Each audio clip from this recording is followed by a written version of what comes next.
Hello. So in this video, we're going to talk about the philosophy of Gorgias, whom I'm reading out of a Pre-Socratic's reader. So Gorgias was a sophist in the same general career field, more than a school necessarily, but we might today call it a philosophical school, as people like Protagoras and Antiphon.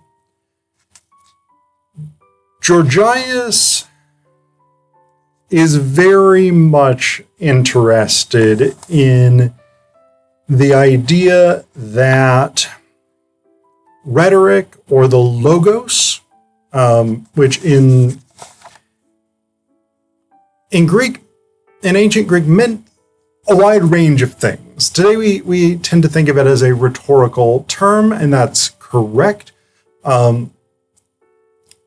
We tend to think of it as the structure of an argument or the evidence presented, the information within a message itself that would be persuasive. That's fine, good, correct, but it's also more limited than what the ancient Greeks used the term to mean. For the ancient Greeks, it meant certainly those things, but it also meant discourse, a sort of discipline or a field of knowledge, which is why we have biology, sociology, these kinds of things. Any discipline that ends in ology, that root is logos or logoi, and it means the entire sort of structure of meaning through which the world is understood. So logos is a really broad, important concept. One of the things that Gorgias is interested in, though, is the idea that the logos is not singular. There's not a correct understanding of the world, maybe a good way of putting it. So whereas Protagoras also introduces these ideas of sort of relativism and epistemological skepticism, Gorgias really just goes full force in that direction. So the first fragment of his that's collected in a Pre-Socratic's reader is a very, very long one. It is 3.5 pages. And considering that the entire section of Protagoras fragments is half a page, for this one fragment to be 3.5 pages tells you how much material we have preserved from Gorgias compared to many of the other philosophers in the Pre-Socratic period. This is a long fragment, and what makes it even longer is that it is so difficult to parse what he's actually saying. This fragment reminds me of the worst excesses of the metaphysical philosophers, where you have a book and 90% of the words consist of being, becoming, not becoming, or whatever it is. There's just so much repetition of these ill-defined existential concepts that it's really difficult to parse what he means. So I'm going to read you just tiny little bits of this and try and gloss what I think he's getting at and what the most important ideas are. So here's the beginning. And you'll get a sense of this, again, sort of metaphysical style. He concludes as follows that nothing is. If something is, either what is, or what is not is, or both what is and what is not are. But it is the case neither that what is, as he will show, nor that what is not is, as he will justify, nor that both what is and what are not, and what is not are, as he will teach this too. Therefore, it is not the case that anything is. Clear enough? No, it's incredibly difficult to figure out what the fuck Gorgias is talking about here. What I think is really going on here is Gorgias is Vicini from The Princess Bride, right?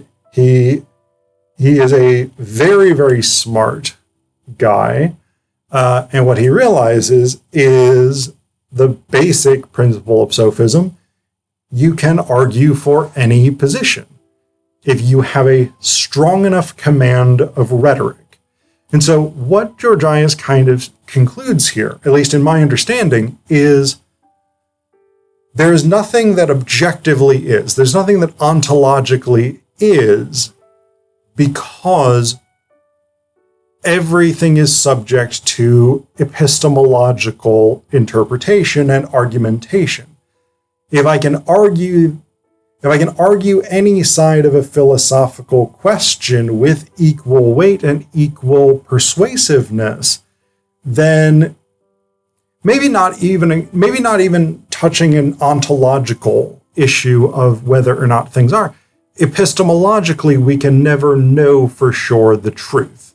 This is, again, a sort of radical departure from the Socratic approach, the Socratic worldview, in which if you ask questions and interrogate concepts, you can get to truth. It seems to me that Gorgias is saying you can never get to the truth because you can make equally compelling arguments for any side of a question, and therefore you can never know.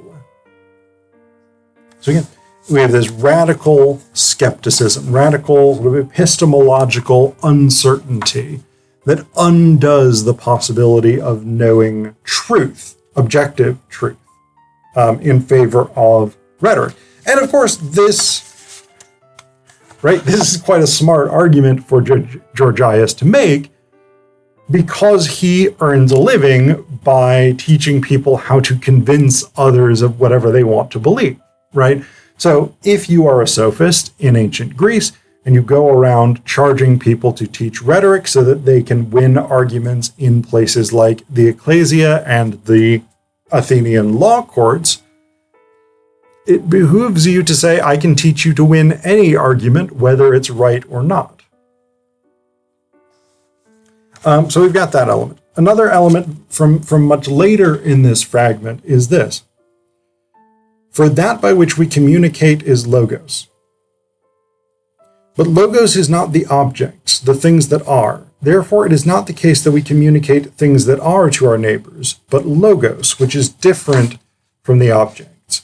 So, just as the visible could not be audible and vice versa, thus, since what is an external object, it could not become our logos. But if it were not logos, it would not have been revealed to another. In fact, logos, he says, is composed from external things, i.e. perceptible things, falling upon us. For from encountering flavor, there arises in us the logos which is expressed with reference to this quality, and from the incidence on the senses of color arises the logos with reference to color. But if so, it is not the logos that makes manifest the external object, but the external object that comes to be communicative of the logos. Further, it is not possible to say that logos is an object in the way visible and audible things are, so that objects which are can be communicated by it, which is an object which is. So again, not the clearest or easiest thing to parse, but essentially he's interested in the nature of discourse here. And I'm talking discourse as a sort of structure of ideas, rather than a sort of specific instance of speech or something like this. So discourse in the sense of how meaning is broadly made within the world, right? So Gorgias here is interested in the interconnections between the objects in the world and our understanding of them, our knowledge of them, and the way that we express that knowledge. And this is a very interesting concept because the structuralists and post-structuralists of the late 19th, 20th, and 21st centuries have been have been sort of equally baffled by this question. Not baffled necessarily, but there's substantial disagreements about the interconnection between objects in the world and linguistic representations of those objects. So Gorgias is here interested in those questions about how the use of language and expression connects with or fails to connect with what's going on in the objective world, and whether or not discourse itself, the logos, is an object as such, or merely represents objects, or actually doesn't even represent objects. Gorgias, again, ultimately, I think the point here, again, is not that Gorgias is coming down on one particular side of this question about linguistics. What he is interested in is the idea that knowledge, because it is possible to argue for multiple sides of a question with more or less equal weight, objective knowledge, the objective truth of the logos, cannot be known. So, again, that radical uncertainty. Another lengthy fragment here is what's sometimes called the defense of Helen. Gorgias basically made this speech defending Helen of Troy, who is, of course, the sort of great villain of Homer's Iliad. Her absconding with Paris of Troy begins the Trojan War, which, of course, killed off a number of Greek and Trojan heroes, etc., etc. It destroys Troy. All that good stuff. And so Helen traditionally has gotten the blame for this. And what Gorgias sets out to do is to use rhetoric and use logic to convince his readers that, or his listeners rather, because this was a speech, in fact, that Helen is not responsible. That either she was compelled against her will to go by force, by either human force or by the gods, or that she was persuaded. And therefore, as he says, therefore the one who persuaded since he compelled is unjust, and the one who was persuaded since she was compelled by logos is wrongly blamed. This is a speech not really intended to defend Helen. That's sort of incidental for Gorgias. The subject matter, the official subject matter is somewhat less important. What's more important to him in this speech is to say, aha, here's how important rhetoric is. Here's how important it is to be able to persuade someone to believe what you want them to believe. Again, if your job is to sell rhetoric lessons, that's a good sales pitch, to be able to say, hey, I can make a good argument that one of the most mythologically hated people in all of Greek mythology was actually a victim. Not only was Helen not the villain, she was a victim. She should be sympathized with.